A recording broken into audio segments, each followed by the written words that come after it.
have some exciting news. At least it's exciting for me. So, a couple of weeks ago, I had asked if anyone wanted me to review their labs just because I was trying to look for patterns that I was seeing.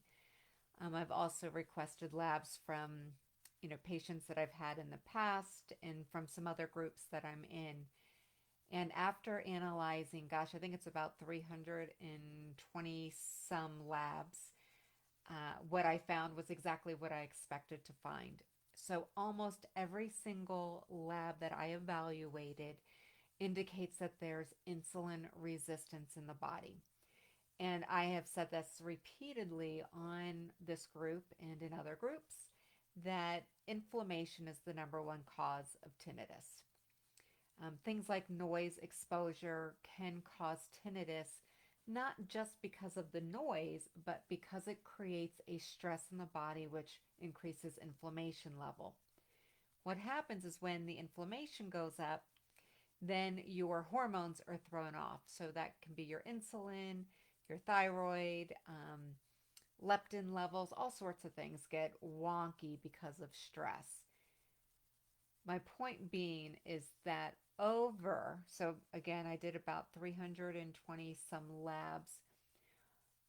Over 300 of those labs indicated a significant amount of insulin resistance in their labs, even when other things were sort of normal. So, insulin resistance causes inflammation, inflammation causes insulin resistance.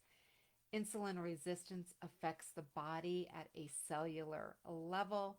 So, again, like I always talk about, we have to go back to the cell. If we don't fix the cell, you don't get well. And so, there are things we can do to remediate and fix the cellular level and some insulin sensitivity issues, insulin resistance.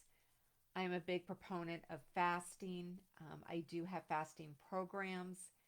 You can start off trying some intermittent fasting and see if that helps. But for real, true healing, it does need to be longer um, fasting things built into that, different things to support the body and any other issues that are maybe creating the inflammation that may have addressed or caused the insulin resistance to begin with. Um, so everyone is individual. However, I do think everyone would benefit from decreasing their carbohydrates, especially from processed foods, things like breads, boxed, canned, whatever foods, anything that's not fresh and natural, didn't come from God or grow naturally on this earth. So, intermittent fasting, eating whole natural foods, and really reducing pastas, breads, potatoes, all those really high glycemic and high insulin foods, and even limiting some fruit. So, fruit, I would say stick with berries, raspberries, blueberries, strawberries, those things will help. So, I'm a big proponent of this. I've been pushing it for a long time. This review of the labs just actually was the nail in the coffin that yes, this is a big part of what's driving tinnitus for most people. Okay, so if you have questions, please feel free to reach out.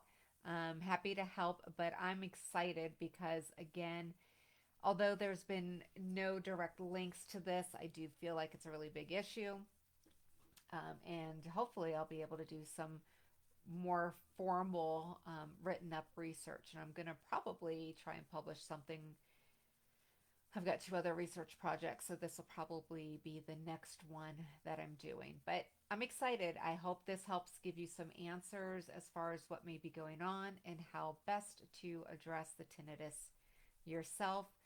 I will be posting things in the group uh, in regards to things that cause inflammation in the body. So we've reviewed toxins. This week is sort of nutrient deficiencies. Today I'm going to talk a little bit about leptins and what that does.